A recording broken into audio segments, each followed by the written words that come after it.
Hey VC, it's Big Star 1000 with that time of the week again, Friday night. Is the installment of Revolutions, one of the very few remaining before I depart on mid-year holiday. This installment comprises of about 20 records. I said in my last Vinyl Finds video, which was like last week, that it would probably be my last Vinyl Finds video, but in fact there will be another one next week because I traded and sold about 100 records. Because this is the way I operate. I have certain space on my shelves, and every time I bring records in, I have to take records out, records that I listen to. So just a normal cycle, curating. Some people don't do it, some people refuse to do it, but I personally think that it's really important to keep a collection well curated and well maintained. So yeah, I trade some records, so you'll see next week, next Friday, I'll show you what I got in return. But today, just the record that I spun this week. Right, I'll start with what I spun today, because it's fresh in my mind, obviously. The record I was spinning just before making this video was this classic Clash record, London Calling. No introduction needed, really. A sprawling 2 LP feast for the ears, released in 1979 on Epic, CBS. You know, The Clash with the mighty Joe Strummer and Mick Jones, and always an album that really amazes me with its how fresh it is. It hasn't really dated very much, in my opinion, anyway. It's an excellent record with the mystery track "Train in Vain," one of my favorites. I think my favorite track on this is probably Guns of Brixton, just because it's got this sort of brooding kind of aspect. But you know, some people will say different things. And this morning I played a few interesting records. Sorry, not with it. One of which was this Brigitte Fontaine and Areski and the Art Ensemble of Chicago. This is called Comme à la radio. Brigitte Fontaine, Areski avec Art Ensemble of Chicago. This is a French press on Sarava, first pressing, I think. A classic French sort of avant-garde record. You get jazz and you get vocals at the same time. It's very unique, idiosyncratic, you could say, to Brigitte Fontaine. Brigitte Fontaine, still alive and kind of performing old. Ariski Belkacem, the guy who's quoted there, is her husband and songwriting partner for many years. And yeah, at the time in '68, I think all these American jazz bands were just exiled in Paris, and a lot of them were exiled in Paris or in Stockholm or places where they were loved by the public, not very much loved in America. So that's where they were living in Europe, and they were making good living there. So that's how the Art Ensemble of Chicago ended up on the Sarava label in Paris. I was also playing this classic Aussie jazz number, Galapagos Duck, and this is one of the must-haves of Australian jazz, I think. Very solid, sort of funky jazz record. very easy on the ear, very easy. The Galapagos Duck band from Sydney, I think, fronted by Chris Qua and all these people. Um, but The Removalists was a film, I think, and this is a soundtrack. Removalists is an Australian feature film. I've never seen the movie, but this is a great soundtrack. You find this on occasions. It's the hardest one to find because it's the best. I know that Champ Sound, you've sent Ebony Quill to Ben Costello, which is still great. But Ben, if I ever come across this again, I'll think of you because you'll dig this. So there's that, and I was also playing Atoll with Tertio. Atoll is a French prog band. This is from 1977 on Eurodisc, which is a French label. Yes, Eurodisc. There you go. Yeah, it's just sort of Floydian progressive rock. Their earlier album, L'Araignée Mâle, is probably a bit better than this one, but it's neck and neck. It's a great record. It's very sort of psychedelic and progressive, and very interesting. French record. And yesterday, I took out this and really enjoyed it. Chicoria, circling in the Blue Note reissue series. 3 previously unreleased sessions with Anthony Braxton, Miroslav Vitus, Dave Holland, Roy Raines, and Barry Archel. I think it tells you everything you need to know. It's very free and not easy, but very cool. Thank you, Peace Pry. I think I've spoken about Peace Pry. Peace Pry was a guy who sold his collection to a local record store, and he had a monster collection. I've bought a few of his records. Peace Pry. Great records. Moving on, a couple of funk, soul, jazz records that I really enjoyed in the past couple of days. This here, Quincy Jones, Walking in Space Plus. So this is an Australian or New Zealand release which features 2 classic albums by Quincy Jones. It's funny because that's the same as that. What was the point, really? I mean, you could have put different pictures. Walking in Space is the album, the first album, which is from 1969. There's a cast of thousands on it, which is very impressive. And the other album is called Gula Matari from 1970. Both released on the... Well, this is on A&M, but I think there's something... It's produced by Creed Taylor, so I'm thinking CTI as well, originally, maybe. I don't know. But cop this. There's Roland Kirk, there's Hubert Laws, there's... there is Eric Gale on guitar, there is Bob James on piano, Freddie Hubbard, there is J.J. Johnson, there's Kai Winding, there's Bernard Purdy, Grady Tate, Rudy Van Gelder is producing this. It's just it's just an insane lineup. I don't know how he got that together, but fantastic sort of soul jazz, funky jazz record by Quincy Jones. And I mean, I don't think Quincy Jones needs an introduction. I think most people know Quincy Jones. And we're talking about CTI. I can talk about Kudu a bit. I was playing this Grover Washington Jr. Inner City Blues, which is again an instrumental, funky LP, very enjoyable.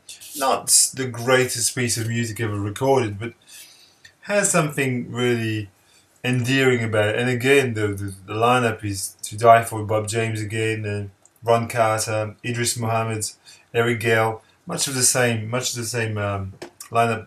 Eto Moreira, Thad Jones, my word, what a lineup.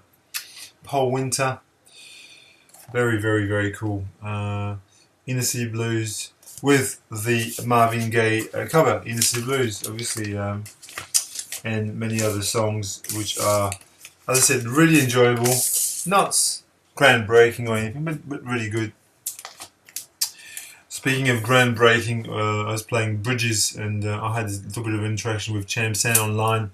We're talking about Bridges, and this is a fantastic album by Brian Jackson and Gil Scott Heron, one of the best.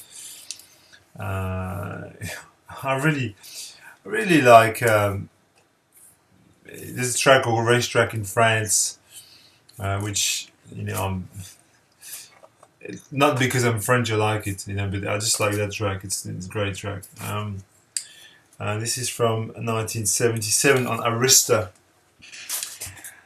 Here's another record I really, really enjoyed. I haven't played this forever, and I was looking for my shelves and I don't know what I want to put onto it, and I came across this, On the Road by Traffic, with its very Kraftwerk-esque sleeve. I mean, you've got the impression of looking at Autobahn almost, but just a great piece of artwork. Obviously, Traffic, Steve Winwood, Jim Capaldi, who's on there? Roger Hawkins on drums and Barry Beckett on keyboard. So it's a later version of Traffic, recorded live on tour in Germany. Fucking phenomenal live record. Really, really dynamic. Sort of a progressive horn rock. Really, just really, really dynamic. One of the best bands of that sort of genre of music. Just a really great listen. And if you don't have that record, look up for it. It's a great record. And here's an all-time favourite, which is Tusk by Fleetwood Mac. Which I played this back to front yesterday, front to back, and just enjoy the shit out of it. I mean, every time I hear Sarah or Tusk, the title track, I just can't help. It just gets me. The whole album is brilliant. The Ledge is brilliant. That's All for Everyone is brilliant. Tusk, with the marching band and the Dodger Stadium. And at the time when this was recorded, it was the most expensive record ever made. Really was. But it's well worth it. It was so worth the money. It's just an incredible piece of music. It's double LP, sprawling, brilliant. 1979, I think. Last weekend, I had James Buttery and Anthony Camplone at this house. I made a video about it. You probably have seen it. And James and I were discussing No Wave, which is basically sort of very early post-punk from New York. And Brian Eno produced. You've got bands like Contortions, Teenage Jesus, DNA, Lydia Lunch, a lot of really groundbreaking band, Glenn Branca. And I decided the day after to play a bit of a sort of a New York sort of post-punk hip-hop mix. And I was playing all these records back to back. And some of them are not New York, but they just kind of fit in the period. And this was sent to me by Christophe Conk. This is the record called Yo. I think they were a Belgian band, but recorded in or maybe they were American bands, but on a Belgian label. That's probably what it is. I think they're an American band on a Belgian label. Fantastic sort of punk-funk record. Really, really stellar sort of music, and on the same sort of wavelength, you've got bands like the Gang of Four, which I played as well last week. This is one of my favorite records ever. I mean, I just, it's just, if you don't have this, if you're watching this, you've never seen this record before, you're wondering what am I talking about. Entertainment is a must-have record. There's no question about it. You need to have this record in your collection. If you don't have this record in your collection, you're not. You're missing something. You're missing something. Really, this is an absolutely fantastic album. Entertainment. Gang of Four, a band from Leeds, UK, 1979. Named themselves after a Maoist kind of group. So it gives you sort of an idea of their leanings, this sort of a communist socialist leaning. But just a brilliant album. Every song is a classic. From Natural's Not In It, Not a Great Man. I found that Essence Rare, At Home Is a Tourist. Just a brilliant record from front to back. I just love this. I spend most of our money on myself so that I can stay fat. Brilliant. I also play this, which is sort of early 80s. Eric B. and Rakim, Paid in Full. I just love Eric B's Presidents. What a fucking great track. So that fitted kind of with that sort of New York theme of early hip hop, post punk. All these sort of styles of music sort of intermerged. If you think of bands like Blondie and the Talking Heads and then Public Enemy, it all meets somewhere. It does. And further, you have bands like LCD Sound System, which is just a later version of No Wave, basically. Later embodiment. My favorite LCD Sound System record. Sadly, they're no longer a band. James Murphy has decided not to be a band anymore. But all the songs there, it's just like the Gang of Four record. It's a classic. If you don't have this record, I think you're poorer for it. Just a classic record. And I'll finish off with a few odds and sods, we'll call them. A record that I bought in Prague a few years back, like in 2008 or something. Crown of Creation by Jefferson Airplane. Fantastic sort of US folk rock records, very psychedelic. One of the best of its kind, from 1968. Everybody knows about Grace Slick and angelic voice and face.